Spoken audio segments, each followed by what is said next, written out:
We have with us Jyoti Sharma and her parents, her Chacha ji and brother, Papa Mummy, and she has secured the 23rd rank in UP Judiciary 2023 results, and that is a wonderful achievement. And God bless you. बैठो. तो अब आप अपने बारे में बताइए. I want to listen to everything. तुम्हारा कैसे क्या क्या किया तुमने. And she is from Haryana. तो पूरा बताना अपने बारे में, कहाँ से हो और कैसे तैयारी की, सब कुछ.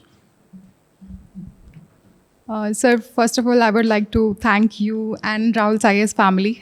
I mean, without sir and Rahul Sayers family, it wouldn't have been possible.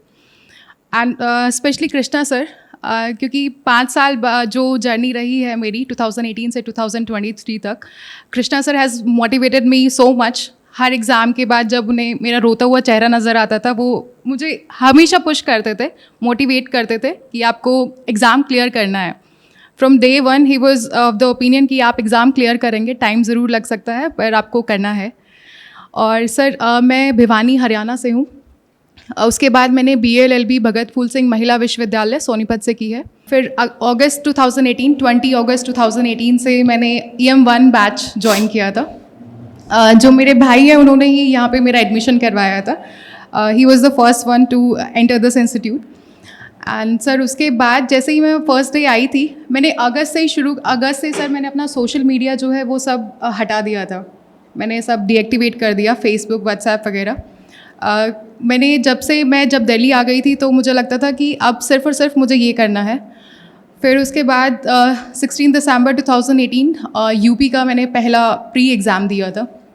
और सर जो आपकी जो स्पेशल क्लासेस रही हैं, जो आपने यूपी के लिए स्पेशल क्लासेस करवाई थी मेजर सब्जेक्ट्स की, सर उन क्लासेस में सब सब्जेक्ट्स ऐसे टिप्स पर हो गए थे. गोमा मैम की भी क्लासेस, जो कॉन्ट्रैक्ट के सभी सेक्शंस, ऐसे लग रहा था कि अभी हम लोगों ने पूरा का पूरा जो सिलेबस है वो कंप्लीट कर लिया है.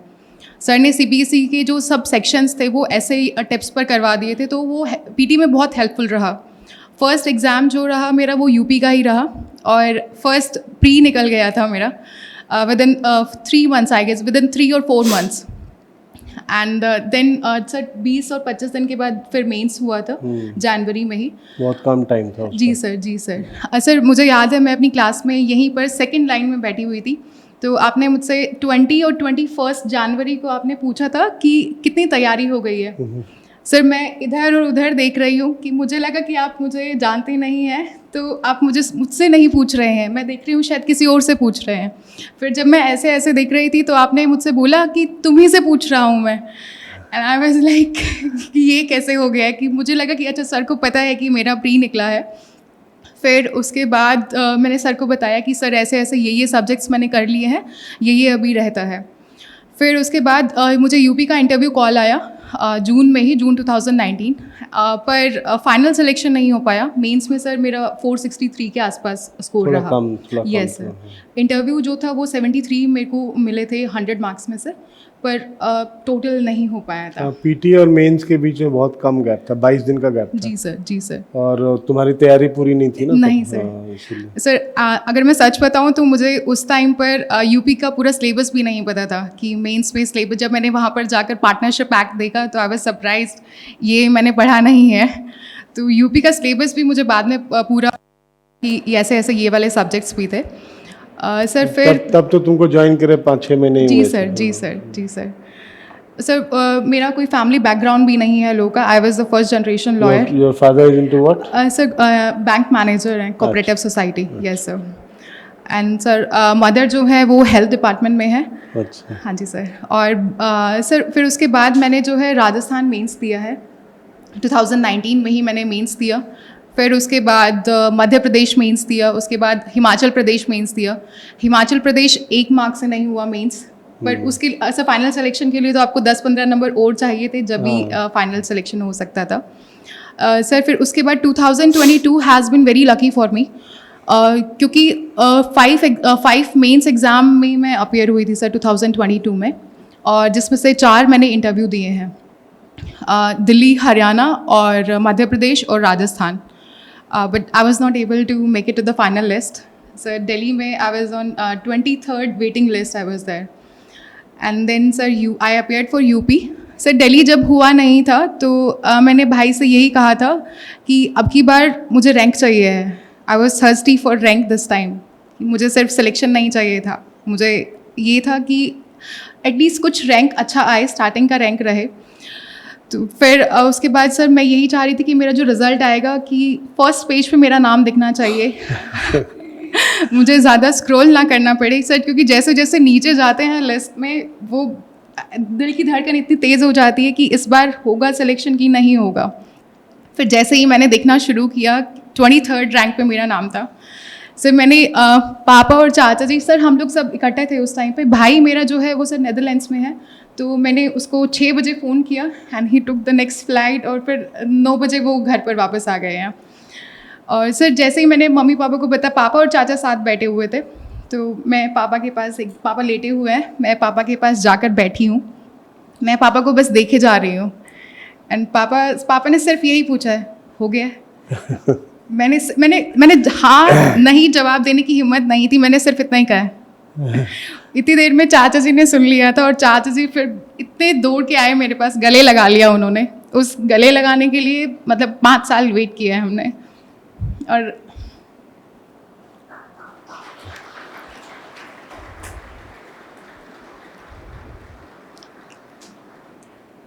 सर जब क्लास में बैठते थे तो हमेशा ही अभी मुझे ना लग नहीं रहा था कि मैंने कुछ कर लिया है, पर जब हम लोग आज रास्ते में आ रहे थे तब जब मुझे ये था कि आपसे मिलना है, तब मुझे रियलाइज़ हुआ। आज यूपी इंटरव्यू से ज़्यादा हार्ट बीट तेज़ थी मेरी। गोमा मैम ने एडवाइस दिया था कि आप इंटरव्यू से पहले पानी पीकर जाना, आप थोड़ा सा काम डाउन हो जाएंगे। आज वो पानी पीने की ज़रूरत मुझे अंदर बैठे हुए हुई है, क्योंकि राहुल सर से मिलना था। तो सर ये मेरा जर्नी रहा है 2018 से 2023 तक। Wonderful, wonderful, and I am very very proud of you. Thank you so much sir, thank you so much sir. ये इधर ही बैठती थी आगे, इधर कभी इधर कभी इधर बैठती थी। हाँ हाँ जी सर। और चेहरा देखते ही मुझे याद आ गया सब। हाउ शी यूज्ड टू, उसका डिमीनर बहुत अच्छा था क्लास में। She was very positive minded and always quiet and काम, ज़्यादा शोर शराबा नहीं करती थी तुम। और 2018 का आई टेल यू, 2018 वाला जो बैच था ना, that was just a super batch, a wonderful batch. मतलब वो उस समय जो बच्चे थे ना यहाँ पे, अभी भी हैं, मतलब आई एम नॉट सेइंग कि अभी नहीं है, लेकिन वो एक टाइम था जब मैं अपनी एक बीमारी से बाहर निकला था। मेरी तबीयत ख़राब हुई थी और उसके बाद मैं उससे बाहर निकला था, और 2018 जून जुलाई से मैं बहुत ज़्यादा पढ़ाने लग गया था। मतलब सारी छुट्टियां कैंसिल कर दी थी मैंने, दिसंबर की छुट्टी कैंसिल, नवंबर की छुट्टी कैंसिल, और सिर्फ तुम लोग का स्पेशल क्लासेस लेता था, याद है? जी सर। और उसी समय यूपी का एग्ज़ाम भी आ गया, तो मैं पता नहीं किस तरह के पागलपन में था कि मुझे पढ़ाना है एंड आई वाज लाइक, और ये स्टूडेंट्स भी बहुत ज़्यादा कोऑपरेट कर रहे थे एंड देवर, और उससे रिजल्ट भी बहुत आया। मतलब उसी बार तुम्हारे बैच से ही कितने लोग हैं जिन्होंने यूपी क्लियर कर लिया, 300 प्लस सिलेक्शंस रहा। मतलब उसी बैच में से कितने लोगों ने यूपी क्लियर कर लिया, जिनका कि अभी कोर्स भी खत्म नहीं हुआ था, और फिर दूसरे स्टेट्स में। तो उसमें कुछ लोग रह गए थे जिनका सिलेक्शन होना, आई वाज एक्सपेक्टिंग कि उनका हो जाए, तो you are one of them, कि तुम्हारा अब जाके हुआ है। जी सर। कुछ लोग थे जो बहुत प्रॉमिसिंग थे, बहुत अच्छे थे, और उनका ऑलवेज केप्ट ट्रेइंग कि इनका हो जाना चाहिए, तो you are one of them. और भी कुछ लोग हैं जिनका अब जाके सिलेक्शन हो रहा है, तो दैट इज ग्रेट हैप्पीनेस। चलो थोड़ा पढ़ाई की बातें कर लेते हैं। जी सर। तुम्हारा मेंस में आंसर राइटिंग कैसे लिखी? आंसर रैंक तो अच्छा आया तुम्हारा, तो तुमने आंसर्स का पैटर्न क्या रखा था? Sir actually last time mains हुए हैं, फाइनल इंटरव्यू के बाद मेरा सिलेक्शन नहीं हो पाया था। सर मैंने उसके बाद कृष्णा सर से बात की है। मैंने इस बार यूपी मेंस में अपना इंटायरली पैटर्न चेंज कर दिया था। जो मैं दिल्ली, हरियाणा, एमपी, राजस्थान में मैंने फॉलो किया, वो मैंने कंप्लीट चेंज कर दिया था। आई स्टार्टेड विद सर वही पर्पस पॉलिसी से मैंने शुरू किया है, पर सर मैंने हेडिंग्स बनाना शुरू कर दिया था, हाईलाइट करना शुरू कर दिया था। जो एग्जामिनर चाहता है मुझसे, मैं डायरेक्ट वहीं पर हिट कर रही थी। कोई दूसरी चीज़ें मैं वहाँ पर नहीं लिख रही थी। प्लस सर मेरे जो जजमेंट्स थी वो अपडेटेड जजमेंट्स थी, जो 2022 की यस सर लेटेस्ट जजमेंट्स थी। और जो लैंडमार्क जजमेंट्स है वो मैं लिखती हूँ, प्लस जो लेटेस्ट जजमेंट्स है वो मैं लिखती हूँ। जी सर। और headings, what do you mean by headings? Sir headings in the sense for instance अगर आपको डाइंग डिक्लेरेशन पर आपको लिखना है सर, तो मैंने पर्पस जो है वो उससे शुरू किया है। फिर उसके बाद मैंने सेक्शन बताया कि इंडियन एविडेंस एक्ट में सेक्शन कहाँ पर है, then principles behind dying declaration, and then sir उसके बाद जो है मैंने बताया है कि डाइंग डिक्लेरेशन में क्योंकि दो चीज़ें बताई हुई हैं, as to the nature of the cause of death and the circumstances related, and then Pakala Narayana Swami I mention best requirements of the dying declaration, and then if there is a multiple dying declaration case, and then their recent judgments, if there are multiple dying तो इन declaration. सब में headings डाला था? Yes sir, headings, yes sir, headings, and then heading जैसे एक heading कोई याद करके बता। sir जैसे requirements for a dying declaration, I first mentioned requirements for dying declaration, then Underline कर yes sir, underline किया। That which he has written कि requirements of dying declaration, Yes sir, फिर मल्टीपल डाइंग डिक्लेरेशन लिख के underline कर दिया, yes sir, है ना? yes sir, yes sir, पकाला Narayana स्वामी लिख के yes अंडरलाइन sir, कर दिया। yes sir, yes sir, मतलब you have highlighted for the examiner, it makes it easier for him. Yes sir, मैं बस यही चाहती थी कि जैसे ही मेरी नोटबुक्स देखें तो जो वो चीज़ देखना चाह रहे हैं वो उनको वहीं पर एकदम से मिले, उनको ज़्यादा ढूंढना ना पड़े। क्योंकि सर जो मेरे पहले वाले जो पेपर्स थे उनमें यही जो प्रॉब्लम थी वही मेन रही है। कृष्णा सर हमेशा बोलते थे कि आप जो है लिख रहे हैं अच्छा, पर वो सब पैराग्राफ्स सेम जा रहा है बिल्कुल, कुछ अलग हटके आपकी नोटबुक्स में नहीं है। ठीक है, देखो अंडरलाइन हेडिंग में मेरा जो सजेशन है ना, हेडिंग लिखो या ना लिखो, जी sir, that does not matter, जी, व्हाट जी। मैटर्स इज कि आप अंडरलाइन करते रहो। हाँ जी सर, जो की वर्ड्स है ना आपके आंसर के हाँ जी या की टॉपिक्स, तो हेडिंग बन ही जाता है ऑटोमेटिकली। जी सर, जी सर, जैसे अब तुमने लिखा मल्टीपल डाइंग डिक्लेरेशन, जी सर, तो आप मल्टीपल डाइंग डिक्लेरेशन लिख के हेडिंग को अंडरलाइन करके and then you start with the next paragraph, that way you can write. Yes, या फिर ऐसे लिख सकते हो there can be multiple dying declarations, और सिर्फ वहां पे मल्टीपल डाइंग डिक्लेरेशन को अंडरलाइन करते हुए सेंटेंस कंटिन्यू कर जाओ, तो that way also you can write. yes, sir, एक ही बात है। सर मतलब- आप बेहतर बता सकते हाँ, हैं। नहीं ठीक है, तुमने जो किया वो भी अच्छा है, और अगर ऐसे नहीं भी करती हो तो जी सर। मेन वर्ड्स को अंडरलाइन कर दो। हाँ जी सर, हाँ, तो दैट इज आल्सो गुड। और तुम्हारा एग्जाम जो बाकी एग्जाम्स रह गए, जी सर, आई थिंक बहुत ज्यादा मार्क्स से रहे नहीं होंगे। नो सर, थोड़े 3, तो 6, 7 ऐसा तो कितना अंदर से झटका लगता था? सर बिल्कुल हर बार ऐसा लगता था कि इस बार होने वाला है, इस बार होने वाला है। आई वाज होपिंग, क्योंकि 5 एग्जाम्स दिए हैं, 5 में से एक एग्जाम तो आपको मिलेगा सर, वो 5 में से कुछ भी नहीं, तो कुछ नहीं तुमको मिला है तुमको सर। क्या रोती भी थी घर पे? रोती थी ना, दिल्ली वाले में रोई थी ना? सर वो है ना, रो के आप कल को अच्छा फील कर सकते हैं, दोबारा से प्रिपरेशन शुरू कर सकते हैं। नहीं, वो हिम्मत थी इसके जी सर। अंदर, हिम्मत क्योंकि थी। सर रोने में अगर मैं आज नहीं रोऊंगी तो वो अंदर रह जाएगा, फिर हो सकता है मुझे 1 हफ्ते बाद रोना पड़ेगा, पर रोना है जिससे मुझे थोड़ा हल्का लगेगा और मैं फिर उसी जोश के तो साथ दोबारा तुमको लग कभी ये मन नहीं किया कि छोड़ो यार, छोड़ देती हूँ? जाऊं। सर नहीं, मुझे यहाँ आना था सर। और सर मम्मी पापा को सर मैंने यूपी इंटरव्यू जब मैं पहली बार गई थी तो उनको लग गया था कि मेरी बेटी जो है वो इंटरव्यू तक गई है, तो उनको मैंने एक सपना दिखा दिया था कि हमारी बेटी ये पूरा कर सकती है, तो वो मुझे पूरा करना था। और मुझे सर आपके साथ यहाँ बैठना था, इसके अलावा मुझे कुछ दिखता नहीं था कि मैं और कुछ सोचूं, कि सर प्लान बी मैंने रखा ही नहीं कभी। मतलब कभी तुम डिसहार्टेंड नहीं हुई? डिसहार्टेंड तो होती होगी, लेकिन जी सर। छोड़ने का मन नहीं किया? सर वो कभी भी नहीं आया है, कभी भी नहीं। मम्मी पापा चाचा जी भी यही लगे रहते थे, उनका सिर्फ एक था कि आपको एग्ज़ाम क्लियर करना है, उनकी तरफ से कभी कोई प्रेशर नहीं आया मेरे ऊपर। सबसे इम्पोर्टेंट यही होता है, घर की तरफ से प्रेशर ना आए ना, तो सबसे इम्पोर्टेंट यही होता है। भाई भी सपोर्ट करते होंगे? सर बिल्कुल बिल्कुल। नहीं, चलो, जो God bless mentally you। Support है सर वो मुझे पूरा मिलता है, फिजिकली सपोर्ट मिलता रहता है। मैं तो यही कहती थी, जज बनो या ना बनो, हमारे लिए तो तू जज ही है, तो पहला इंटरव्यू तक पहुंच गई तो जज ही है हमारे लिए। सर बस वो आज बन गए हैं, लेकिन नहीं, बहुत बहुत बड़ी बात है, बहुत बड़ा अचीवमेंट है। एंड सोचो लगभग 5 साल, उसमें 1-2 साल तो कोविड का निकाल दो, जी सर, 1-2 साल तो कोविड टाइम में एग्जाम नहीं हुआ, जी सर, लेकिन फिर भी 3 साल तो लग गए, उस हाँ जी 2 सर। साल को माइनस कर दे, 3 साल तो लग गया, 18 से तुमने शुरू किया। जी सर। लेकिन तुम्हारा देखो, तुम्हारा कोर्स खत्म हुआ होगा 19 में या फिर सर- 20 के आसपास। सर क्योंकि कोविड की वजह से मेरा अच्छा। ऑनलाइन गया है तो हाँ। 2021 21 में फरवरी। खत्म जी हुआ। सर, जी सर। तो कोर्स खत्म होने के बाद तो इसने 2 ही साल लगाया ना, उसमें भी कोविड का टाइम था बीच में, बिकॉज इसका भी ऑनलाइन हो गया था बाद में। तो मतलब तुमने ज़्यादा कोर्स ऑफलाइन में किया कि ऑनलाइन सर में? ज़्यादा ऑफलाइन किया है। ज़्यादा ऑफलाइन किया। सर मैं बस यही चाहती थी, जब भी मेरा कोर्स एक्सटेंड होता था तो मुझे दुख नहीं होता था कि कोर्स एक्सटेंड हो गया, मुझे खुशी होती थी क्योंकि वो मुझे एक होप देता था कि कोर्स के ड्यूरेशन में ही आप जज बन जाएंगे। तो मैं वो चाहती थी करना, पर वो हो नहीं पाया उस टाइम पर। कोई बात नहीं, तुमने अपनी तरफ से एफर्ट्स लगाए और तुमने बहुत हिम्मत रखा। That is a big achievement. इतनी हिम्मत हर किसी में नहीं होती। कितने मेंस लिखे होगे तुमने? सर 10 मेंस लिखे हैं सर और मैंने। इंटरव्यू? सर इंटरव्यू 6 इंटरव्यू दिए हैं। 10 मेंस और 6 interview yes sir. Continuously and keeping hopes and working hard still.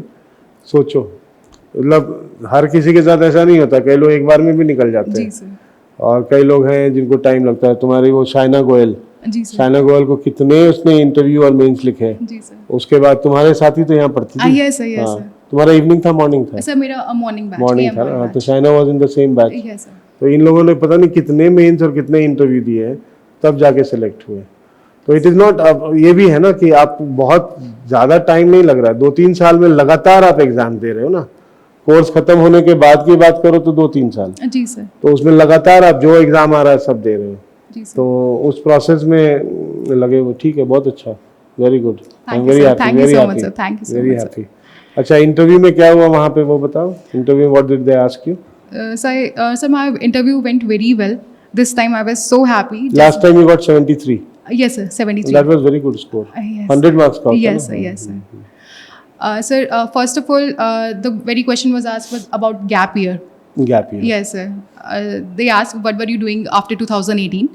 Then I explained that I was preparing for judicial services exam. And then in 2022, I enrolled myself for LLM program. That was a plus point this year. So Krishna sir advised me to go for LLM program. And then the next question was related to vocabulary, which was introduced in the Supreme Court. What is your opinion regarding it?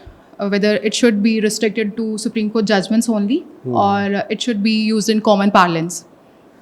And then sir, there was a practical based question. If there is a protest against you that you are biased, what will you do as a judge? And then next question was were related to my dissertation, death penalty, my opinion with respect to that. And then next question was with respect to temporary injunctions. What will you do whenever a temporary injunction application comes before you? Sir, I started with that I will examine whether there is a prima facie case and balance of convenience. Then honorable board member asked me, you will go straight for the prima facie case? Then I said, no sir, I will issue notice first. And then there was a counter question, what will you do if the state government is a party? Then I took them to section 80 of the CPC. And sir, then board member asked me about is there any exemption? Can you exempt waiver of notice? Can it be possible in case of the government? Then I answered that. And sir, then one board member asked me about whether you have studied general exception. Sir, कुछ interview मेरा हिंदी में भी हुआ है। क्या होता है UP जी में सर। होता है? कुछ हिंदी में हुआ है, कुछ इंग्लिश में हुआ है। तो वो तो जिस भाषा में पूछे उसी भाषा में जवाब जी सर, देना चाहिए। जी सर। फिर जनरल एक्सेप्शंस के बारे में मुझसे पूछा गया था। And then section 105 and 106 Indian evidence act. And sir एक दो क्वेश्चंस और थे। और नया वाला लॉ पे नहीं पूछा, जो नया नो बीएनएस सर, वगैरह? No sir.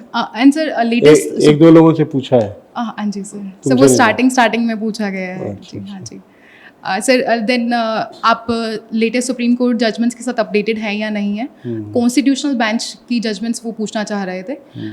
फिर मैंने जो शैलेश वरुण श्रीनिवासन जो जजमेंट है वो एक्सप्लेन किया। Then sir I was asked about article 370 hearing, what is the issue behind it? And yes sir, that was it. So it was so positive, and the board member was all the board members were saying good with whenever I was answering, and in last they said very good, God bless you. I was with all smiles. मैं जैसे ही मैं बस mummy को ढूंढ रही हूँ कि mummy कहाँ है, मैं जल्दी से बता दूँ उनको कि आज इंटरव्यू बहुत अच्छा हो गया है।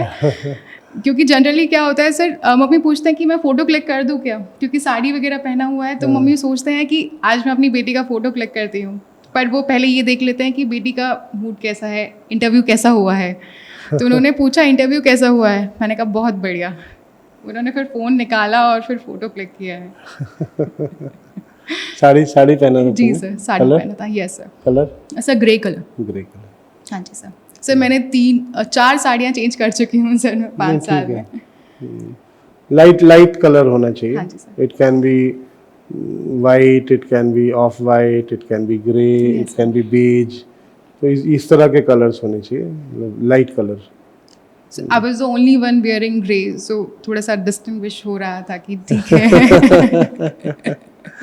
चलो। एंड सिलेक्शन के बाद सेलिब्रेशंस? सर अभी पार्टियाँ? तक नहीं रुक रहे हैं। वो तो नहीं रुकेंगे, अभी तो कितने दिन ही हुए, 3-4 दिन तो हुए। Yes sir. तो सारे लोग आते होंगे घर पे? जी सर। सर इनफैक्ट जो मेरा स्कूलिंग है, जो KM स्कूल है मेरा अभिवानी से ही, वहाँ पर मैंने 7 तक स्टडी किया है। वहाँ से भी मुझे कॉल्स आ रहे हैं। आज के लिए बोला गया था कि मैंने कहा आज तो मैं किसी भी हालत में नहीं आ सकती हूँ, आज तो मैं भगवान के पास जा रही हूँ, तो मैं वो नहीं कर सकती हूँ। चलो। पर सर हाँ जी सर अभी इतना कुछ आपने करवा दिया है कि सर CM सर से बात हो रही है, डिप्टी CM से बात हो रही है। उनसे ही बात हो रही है? जी सर जो फॉर्मर CM रहे हैं उनसे बात हो रही है। तो बस आपकी वजह से ये सब कुछ हो रहा है सर मेरे साथ। नहीं, चलो, गॉड ब्लेस यू। सबके ब्लेसिंग्स मिल रहे हैं तुमको, अच्छी जी बात सर है। जी सर जी सर क्योंकि अल्टीमेटली जॉब में जाओगी तो उसके बाद तो फिर जी सर। हाँ, लेकिन अभी सबके ब्लेसिंग्स मिल जाए, अच्छा है। And people feel very proud actually when you do something good, no, and something good and big. Yes sir. People feel very proud, be it me, be it anyone else, जी sir. be it people sitting here right before you. तो हर किसी को बहुत अच्छा लगता है, everyone identifies कि हाँ। और तुमने मेहनत भी तो बहुत किया, इतने सालों से लगी हुई हो, जी सर। तो अल्टीमेटली तुमने अचीव कर लिया। God bless you. Thank you so much sir. Thank you. और कुछ मैसेज देना चाहती है इनको? पापा कुछ बोलना चाहते हैं?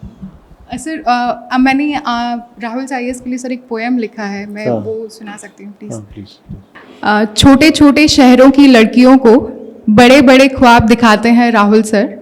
छोटे छोटे शहरों की लड़कियों को बड़े बड़े ख्वाब दिखाते हैं राहुल सर। माँ बाप की तरह उंगली पकड़कर ख्वाबों को हकीकत बनाते हैं राहुल सर। घर से दूर जब हम होते हैं तब स्नेह बरसाती हैं चारू मैडम। खुद को और बेहतर बनाने के लिए नए नए तरीके बताती हैं गोमा मैडम।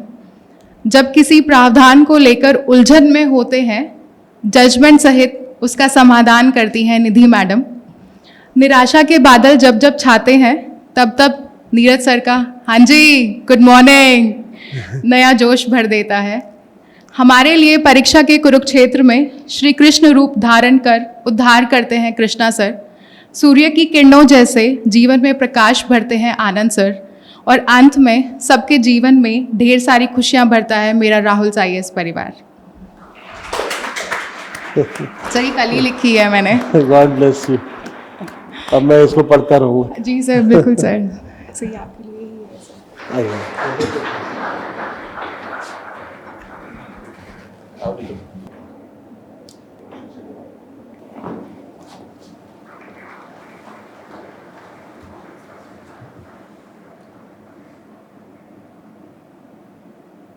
सर इन्हीं सब चीज़ों के लिए बस मेहनत कर रही हूँ।